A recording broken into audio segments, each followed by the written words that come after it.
రాష్ట్రంలో అనుమతుల ప్రక్రియను వేగవంతం చేయడం వల్లే భారీగా పెట్టుబడులు వస్తున్నాయని మంత్రి నారా లోకేష్ తెలిపారు. పొరుగు రాష్ట్రాలతో పోటీపడి పరిశ్రమలను ఆకర్షిస్తున్నామని చెప్పారు. వైఎస్ఆర్ కడప జిల్లా మైలవరం మండలం చిన్న కోమెర్లలో దాల్మియా సిమెంటు పరిశ్రమ రెండో ప్లాంట్ విస్తరణ పనులకు మంత్రి నారా లోకేష్ శంకుస్థాపన చేశారు.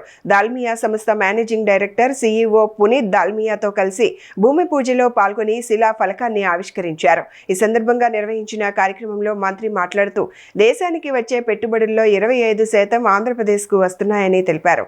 సిమెంటు రంగంలో దాల్మియా గ్రూప్ కీలక సంస్థగా ఎదిగిందని, ఈ పరిశ్రమల ద్వారా పెద్ద సంఖ్యలో ఉపాధి అవకాశాలు లభిస్తున్నాయని చెప్పారు. ఇంకొక 3000 ఎకరాలు, ఒక్కొక్క ఎకరం 25,000 రూపాయలు ఒక్క వ్యక్తికి ఇచ్చారు. ఆనాడు వాళ్ళు ఏం చెప్పారు? 10,000 ఉద్యోగాలు వస్తాయి, డైరెక్ట్గా ఇండైరెక్ట్గా 1,00,000 మందికి ఉద్యోగాలు వస్తాయి. ఒక్క ఉద్యోగం రాలేదు. అది పెట్టుకుని ఏకంగా మైనింగ్ లైసెన్స్ తీసుకున్నారు. ఆ మైనింగ్ లైసెన్స్ తీసుకుని సుమారుగా 320 ఎకరాల్లో ఆ రోజు మైనింగ్ చేసి ఏకంగా ఐరన్ ఓర్, సంస్థ పేరు కూడా రెడ్ గోల్డ్, సంస్థ పేరు కూడా మ్యాచ్ చేసి రెడ్ గోల్డ్ అనే సంస్థ పేరుతో ఐరన్ ఓర్ ఇక్కడ నుంచి తీసుకెళ్ళి అమ్మేశారు. దాంతో విపరీతంగా ఆనాడు ఇది మీరు ఇటు పక్కన గాలి జనార్దన్ రెడ్డి గారు, ఇంకో పక్కన జగన్మోహన్ రెడ్డి గారు, వీళ్ళిద్దరికి ఆదాయం వచ్చింది తప్ప కడప జిల్లాకి చెందిన నిరుద్యోగ యువకులకి ఒక్క ఉద్యోగం కూడా రాని పరిస్థితి.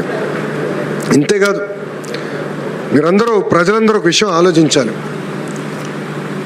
2017లో ఆనాడు పెనుగొండ నియోజకవర్గంలో ప్రజలందరికీ పిలిపించి ఒక 1000 ఎకరాలు ఇవ్వండి, కేవలం కియానే కాదు, కియా అనుబంధ విభాగాలు కూడా మేము తీసుకొస్తాం, పెద్ద ఎత్తున నిరుద్యోగ యువకులకు ఉద్యోగాలు కల్పిస్తామని అన్నాడు, హామీ ఇచ్చాం. ఇప్పుడు ప్రత్యక్షంగా పరోక్షంగా మీరు చూస్తే సుమారుగా 30,000 మంది ఆ ఒక్క ఎకో సిస్టమ్ పైన ఆధారపడి ఉన్నారు. అది ఈ కూటమి ప్రభుత్వానికి ఉన్న చిత్తశుద్ధి. 2019 నుంచి 24 వరకు మీరు చూసారు వాళ్ళు ఎట్లా బెదిరించారు. కియా యజమాని బెదిరించారు.